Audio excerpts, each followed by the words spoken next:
everybody in the room for this Getting Ahead, Not Just Getting a Job podcast session to kind of introduce yourselves so we know who's here. We have an amazing group. We have some photos online. You can find all these sessions at resourceconnectiongateway.com.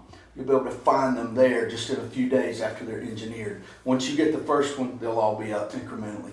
So let's start right here with Patrina, who's beside me, and tell us who you are and kind of what your situation is professionally. You know, I'm Patrina Anderson, and professionally, my situation is I am a certified life and success coach with a background in social work, and currently building my clientele in the coaching arena. So I am working to not just build clients, but create networking opportunities and collaborate with other people.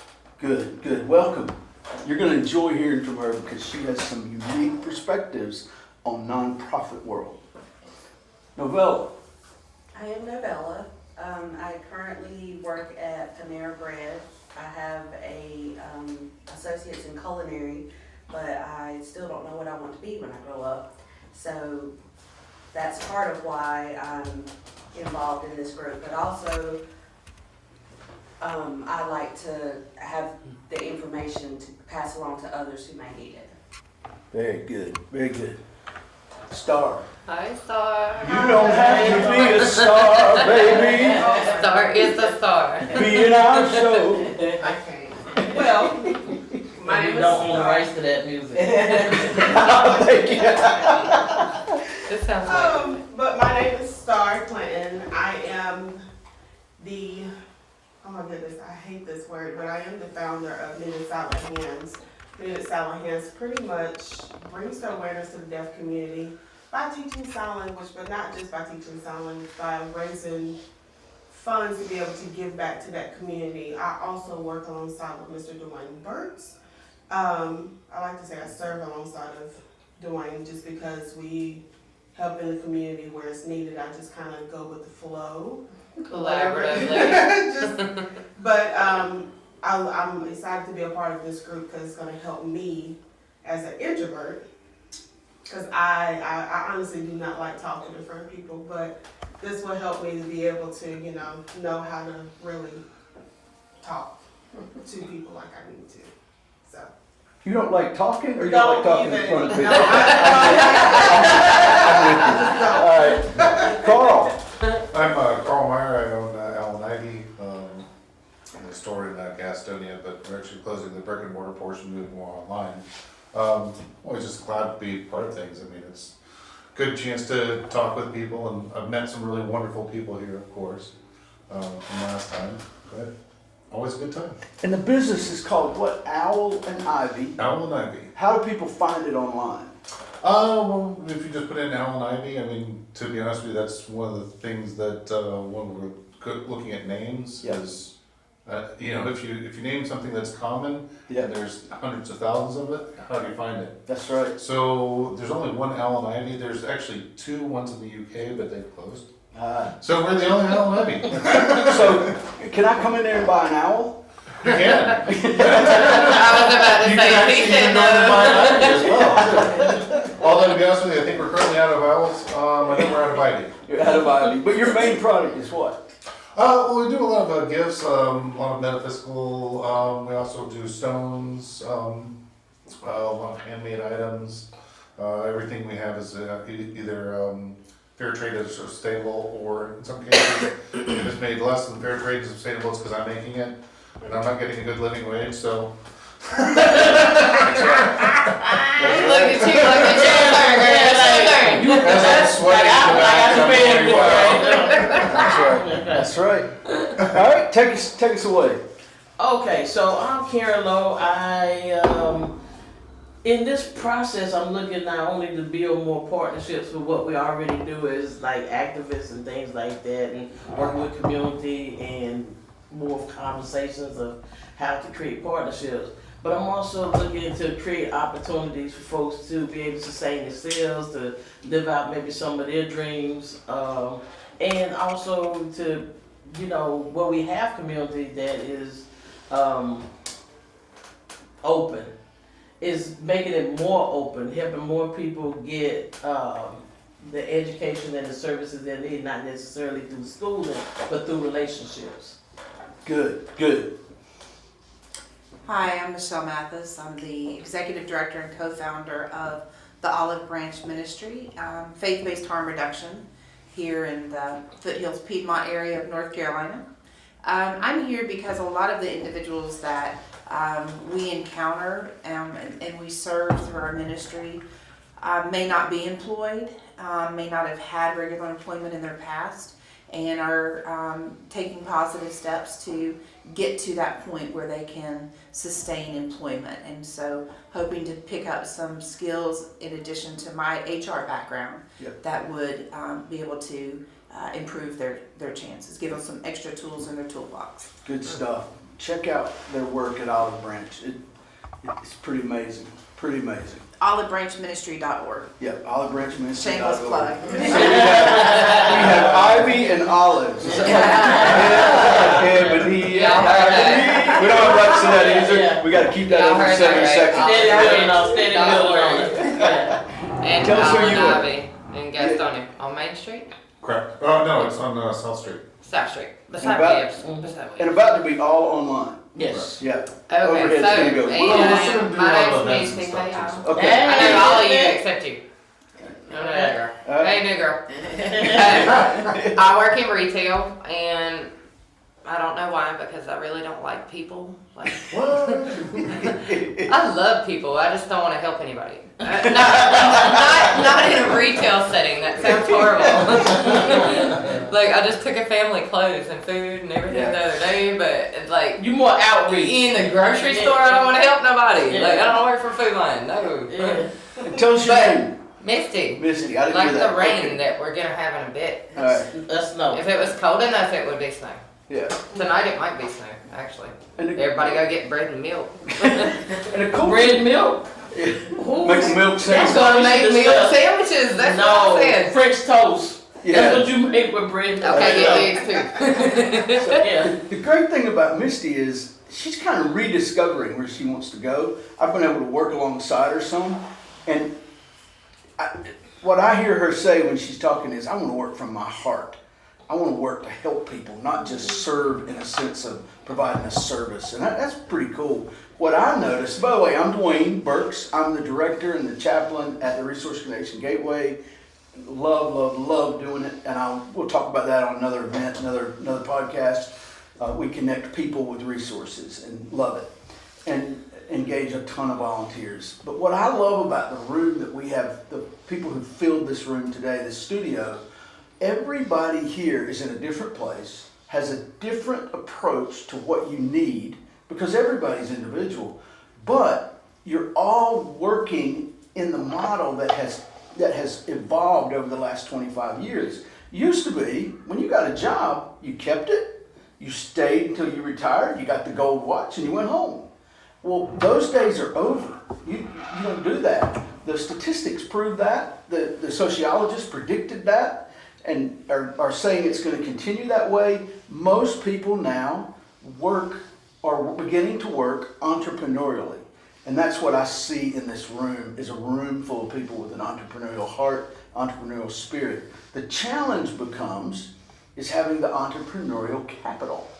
The money, you have to have that. But also the social capital. You got to keep the bills paid. Yeah. But if you have the social capital, if you have the connectivity, you can do more without money. Yes. I think the great example of that is our Resource Connection Gateway. We started with nothing 5 years ago, nothing but a dream to help people connect and to enhance the model of charity in our community, which is quite toxic. Today, we've raised the money through this, in this case, a 501c3, but we had to do a lot of work before we were eligible for any grants or any donations. And grants were not the savior. Grants kind of kept us from hitting bottom a couple times, but what kept us going was social capital. People who said, I can do that job for you and not charge you. I will be a volunteer with your program. So today, easily we have, yeah, like Misty. Misty hit the gateway because she had some kind of connection she needed. I needed help myself. Yeah, and the next thing you know, I'm she's helping saying, other people. I want to help other people. And now she's a volunteer. So it doesn't mean you work your friends to death, but you get enough work, enough social capital, enough connectivity that you don't wear people out. I'll give you this example and we'll wrap this session. Yesterday, I sent a need to one of our volunteers who's a master's candidate. She's working hard. She's working on a wedding. She's working on a master's. There's a lot going on. And she apologized. She said, I'm sorry I can't do more. Well, we know her schedule and we only call on her a couple times a month for a couple hours worth of time because we don't want to burden her to death. And she appreciates that. And she's loyal to the program because she gets it. She understands it. And today, as we speak, she is helping a woman in a situation that we couldn't find a resource for in the community. There wasn't one. But she's able to walk her, and the woman's going to help herself, the family, not just the woman. We're dealing with the lady. The husband's quite ill. They're going to help themselves with just a little hand up. So that's where we're headed. That's who's in the room. We're going to introduce ourselves again in the next session, so you stay with who's here. Let's wrap this one and we'll move ahead.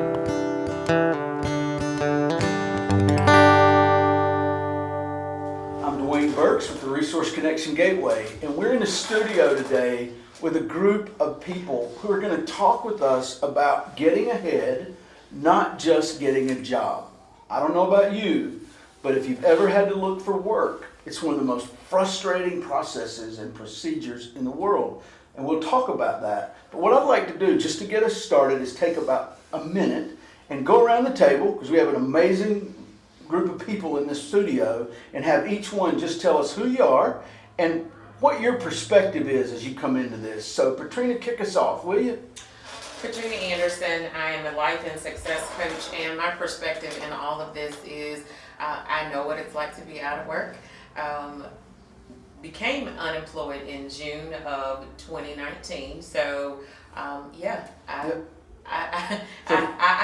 feel their pain. That's right. For a year, And- you've been rebuilding. And so I've been in the rebuilding status, That's so right. to speak, and have moved into entrepreneurship. That's good. And that's something you'll hear over and over is entrepreneurial mindset. It's an important thought, but what does that mean? And we'll talk about that as we progress through these. Novella, tell us who you are and kind of your perspective. I'm Novella, and I work at Panera, and I've learned the hard way that getting a degree doesn't get you where you want to be. Heard that. I am the president of Nita Silent Hands, and I'm a public speaker, but not where I want to be with that. Yeah. A phenomenal Yeah. public speaker. We're going to get her on our website soon. We're working on that. We're just waiting for the right event to showcase her because her story will blow your socks off, I'm telling you. Star. My name is Star Clinton. I am the founder of Nita Silent Hands, which brings the awareness to the deaf community by teaching sign language and also raising funds just to be able to give back. I also serve alongside of Dwayne Burks as well with whatever is needed. But my perspective on this is I've actually been there myself where I've actually been fired trying to find another job. And it's hard. Talk about that a second. It was What's hard. it like? Show of hands. I know nobody can see because only Facebook Live. How many of you have suffered being fired? I was laid off. Laid off. Almost everybody in the room. I got fired yesterday on my day off. It's one of the most. Call me Craig, because I got Yeah. fired on my day off. That's right. So it's tough, isn't it? It is really tough, especially when you put your whole heart into doing something, then all of a sudden you're like blindsided and you just don't know what to do. And just trying to go out there and find something without feeling so low or feeling like, wow, I don't want to tell the world that I was fired. You know, I have such friends or whatnot who are looking at me like, wow, you're doing so well. And then all of a sudden I'm just like, oh, okay. That's right. What do I do now? You know, and finally going into entrepreneurship, it just kind of taught me a lot, Yeah. you know, about life. So. And it comes out of nowhere most of the time. It does. And I can tell you, in my experience, I did not realize the amount of stress I was under when I was working full corporate. I didn't realize it until I got up one morning. Well, first of all, a friend of mine sat with me and said, "You're leaning back in a chair. You never did that," because I'm always so intense. And I was worried about somebody walking in and saying, "You're fired," or "the company's closing," and I wouldn't be able to take care of my family. But then a couple days later, I got up and I thought, I'm going to wear a bow tie today. Picked up my bow tie, put it on, and I tied it in a matter of a couple minutes. All my professional career, I avoided wearing bow ties because they were so hard to tie. That's how much my stress level dropped when I was working and controlling my own destiny, so to speak, after only a week. So just something to think about. We'll talk about that more as we go through the podcast. So thank you for being transparent and vulnerable, Star. Carl. Carl Meyer, I'm owner of a small business, but it's kind of funny because if we can expand on what you're talking about, I've worked for a number of companies that is more the problem. You might be laid off simply from the place is closed. So I've worked at least 2 places that was commonly how you found out you're now looking for another job, is you show up and you're no longer employed there along with a bunch of other people. And that's even worse. That's right. Because you all hit the job market in the same community at the same time. That's Especially, right. when there's like a couple hundred people looking suddenly for a job. That's right. And of course, who knows it's coming? Well, I shouldn't say, so the employees don't know it's coming. So That's right. It is very frustrating. And what will happen in this podcast, what you'll hear is the way to continuously, always be building your social network and social capital so that when and if something happens, you're ahead of it. Or if your employer comes to you and says, "I need a good employee," you're going to know how to help him or her find that good employee and endear yourself to your company and show the value of having you there. So a lot of things are coming, but Carl, tell us what you do. Well, we own a small business that we do gifts and a lot of events on a regular basis. But previously I've worked with engineering, I've done technical work, so I've got kind of a weird background. As a matter of fact, somebody asked me the other day, you've got a lot of technical backgrounds, but you're doing retail. It's more fun. That's right. Because I can do data analysis all day, but at the same measure, that's not a lot of fun. Well, I looked at Carl's CV or his resume last night for the first time. And if you look at it, if I were looking at it as a hiring manager, I would go, wait a minute, this guy's a high-tech engineer. Why is he running his own retail business? And Being the boss is fun. Yeah, and you don't know his age, so you think, well, maybe he's retired, maybe he's not. But then you meet him and you think, well, he's not an old geezer. He's not like I am. And you think, and it throws questions up. Well, what this podcast will help you learn is how to get ahead of those questions so that they don't become such a big problem. Maybe you've got a background problem. Maybe you were fired with cause. Maybe you were incarcerated, whatever. All of those things can be navigated and you can control the narrative and be honest with it. That's the hard thing. You don't want to lie. So you want to be honest with it. So Carl has not been incarcerated though. All right. I'm incarcerated. All right, Carl. Take us to the next. Go ahead. Yeah, so I'm Karen, and my story is, it's been a while since I was actually fired Good. from a job, but I came from, what I would say dead-end jobs. That was more of my background, and not knowing how to get out of that cycle, not knowing how to do something maybe I'd heard about, and so along came, for me, was a breath of fresh air, which was peer support, which I do now, and being able to grow our business more of that, and it came along, and then that came along. But like I said, I came from that traditional mindset. You just get a job, you keep a job, you just stay there, you either die and maybe you get a few years, or you go to heaven and they give you nice flowers. And so, and I didn't know how to break that cycle. I just knew how to work. Yeah. I just knew you go to work, you want to be a good worker, because it was frowned upon not being a good worker. It wasn't about having a job, it's just be on time, do your job, be good at it, And so, Yeah. so For those who don't know, in a sentence or two, what is peer support? What does that profession look like?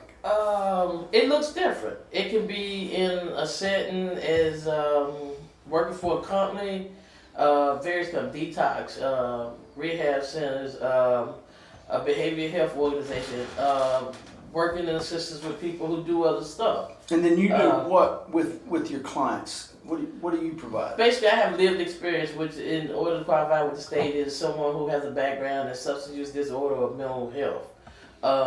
And my role as it is in one of the jobs that I do is just connecting people with outside resources in the community that we're in. Yeah. In other facets, I can do more than that. Yeah. But also as my personal thing is also networking to make opportunities for people, but also networking to bring stuff that people may need, because it is a variety. When you work with maybe someone who's been incarcerated and they do have a background, Yeah. you know, how do you get them, help them find a job that they can make a decent living at? If someone has experienced homelessness, you know, we've talked about that before, just in this circle setting. The transportation piece, if someone's wanting, you know, substance use help, You're trying to help them be independent. yeah, but you gotta also know that they run against problems, you know, being able to afford to go to a clinic, being able to afford to get treatment, being able to afford to get housing, being able to get to your appointments, to meet, you know, maybe previous obligations that are put upon you by the system, or just to fulfill those needs, you know. Yeah. So if that's a whole sphere of It is employment a whole sphere. that I know a lot of Like that people, country said on because it. you have to have lived experience, is what you said. Yeah, and everybody has lived experiences, Yeah. learning how to document that and making that work for you. But also, a lot of times you need like a hand to know that stuff has value. A lot of folks have that experience. They have things, but if it, like I said, if you write a resume, Yeah. depends on what wording you put in there, how it comes out. You look at it, like you said, even with him, you look at it, wow, this dude is like high level tech, you know, he's possibly retired. And then he walks in, he's like, Dang, it's I'm not. looking for, you know. So here's the question: if you're interested and you're listening to this podcast, you'd say, I'd like to know more about how to get into that, because you're probably listening to this because you're coming through a challenge. Come to the resourceconnectiongateway.com. Let us know that, and we may just do a podcast at some point on peer support and how to do it as a volunteer, how to get certified, and then how to earn income doing it. So we may do that later on. Let us know at resourceconnectiongateway.com. So, yeah, take us to the next person. Go. I told you what to do. You got the opportunity. I got a lot of free time on my hand yesterday. I got fired on my day off. Yeah. Hey, I'm Michelle Mathis. It's all right. And I'm the executive director and co-founder of the Olive Branch Ministry. And we do faith-based harm reduction. Here locally, we run an overdose response team. And I had never really thought in terms of social capital, but meeting with this group, I've been investing in social capital and trying to build that for about 25 years, which is what eventually allowed me to quit my job almost 2.5 years ago in the corporate world to then work for our nonprofit full time. And I couldn't have done that if I had not really invested in the relationships that I needed to, who believed in the work that we were doing. Did you work corporate for a while when you were starting your nonprofit and then fade out, or did you stop and then start into nonprofit? No, we actually founded, and Karen never gives herself credit, but Karen's the co-founder of Olive Branch too. So we started our nonprofit officially as a 501c3 in 2015, but we began doing the work in 2010. Okay. So 2009, 2010. So we did it for a number of years before we could even have the deposit, you know, the money to submit start. the application. That's right. And then we were a nonprofit for about 3.5 years before we actually had funding to be able to leave our corporate jobs and do this full time. And I ask that for this reason. I meet a lot of people who want to help. And they say, I'm going to start a 501c3. Starting it in a parallel position while you fade out of your new job Yes. and into that is essential. Otherwise, it'll bankrupt you. Yeah. You know, We used to joke and say our 8 to 5 paid for our 5 to 8. there you go. And that's what it was. And, you know, we've been very blessed because of the connections that we've been able to build. In the last 2.5 years, we've gone from 0 offices to, by the end of this year, 4 offices, 6 full-time employees. Yeah. And And how much time did you say? from the time that we left our jobs, it'll be about 2.5 years. But you started in But we started with our 9 years ago. 501c3, Yeah. a long So- time ago. another podcast opportunity that is greatly needed in our community, especially. So we'll talk about that, and I'm going to talk to you about a co-presentation that I'm doing as a volunteer. So neither of us will get paid, but I'll talk to you about That's it. all right. That's possible. Misty, real quick, tell us who you are. Hey, I'm Mystic. Hey, How y'all? Did you really lose your I've job been yesterday? incarcerated and fired. Wow. For a good reason. Not really good reason. I could not see out my window. My defroster don't work. I was not driving to Lincolnton from Stanley. Whatever. I didn't go to work. They fired me. I didn't want to go to Monday anyway. But so yeah, really take to gain from all of this from networking and It's figuring okay. out different paths that I may be able to take. Like I'm forklift certified. Yep. I'd rather work in a warehouse. I'd rather make $15 an hour than part-time at Food Yep. Line, but whatever. And So, as you're sharing, I've thought of 2 or 3 connections like that we can give you because we have the connectivity in this room. right, and, So, and that's what this is about, especially the Facebook.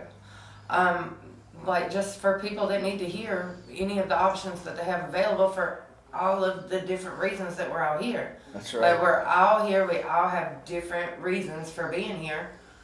And we all have different resources available for everybody. So, Yep. what's up? I need a job.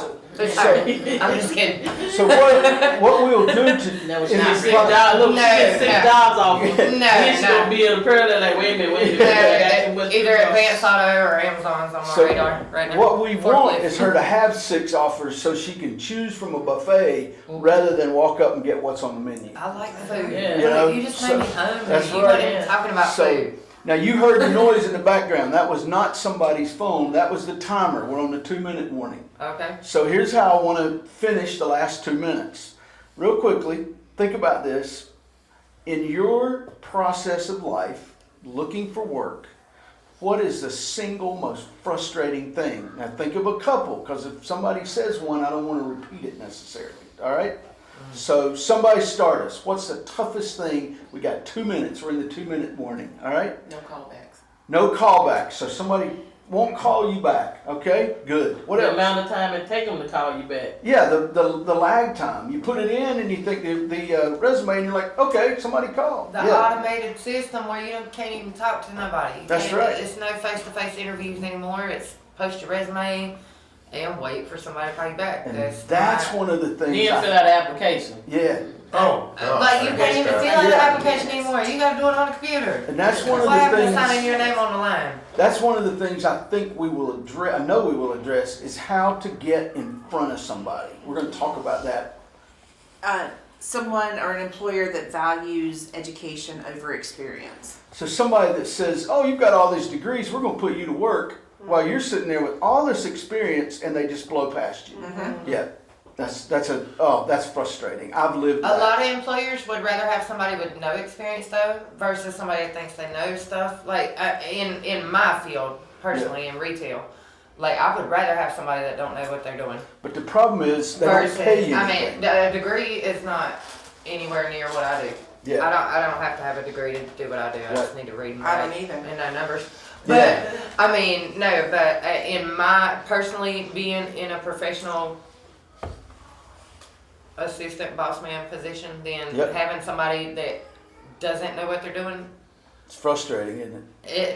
it's actually better than having Oh, somebody. I I see feel like what they're you're saying. teachable. I see what you're Yeah, saying. it's So, very teachable. teachable. so the word I hear moldable, like is you moldable can, you and can teachable. show them what you need to do. That's right. Versus somebody that's worked at Walmart. Like, That's- this is Food Line, not Walmart. Like, That's right. You can't.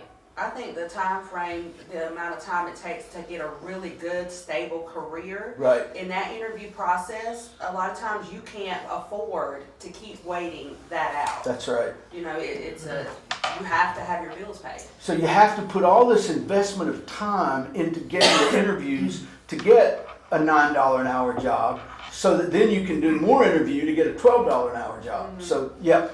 Star, anything?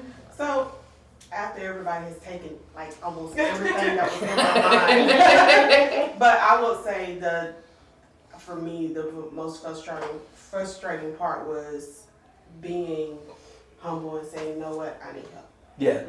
Reaching out to somebody to walk with you. You know, instead of trying to do it on my own, you know, I'm just gonna go find a job and just not tell nobody. Just say, you know what, no, I need help. I need somebody to really like help me now. And with technology the way it is today, if you take that mindset and try to do it all yourself, you can end up sitting in front of a computer all day working hard, but not accomplishing anything. And we're going to talk about that in 2 sessions. So, Carl, anything that's not... Yeah, actually, I always have that one. The one say, you that don't always wanna frustrating. Sorry, the one that's always frustrating to me is like if you're being hired for a technical position, but the interviewer knows nothing about the That's job, Right. the That's company, and so in reality, if you're being hired off of a skill set with somebody who doesn't know anything about the skill set required, I always feel like it's a huge waste of time. To be honest That's with you. exactly right. I'd even had an interview that I was going to just walk out of and said, I don't see the reason why I'm even here. Yeah. You know? That's right. And I hear that all the time from highly technically skilled people. So, Like one the big question was like, what character would you want to be on Star Trek? yeah. And yeah, I was like, what am I here for? The answer to that is whichever one of them has a job. So, Yeah, the one with the job. Who's the highest paid one to do this amount of work? That's me. That's right. So that brings us full circle. We've met the players, the participants. We'll come back in a few minutes and we're going to talk about some of these challenges. Check us out at resourceconnectiongateway.com.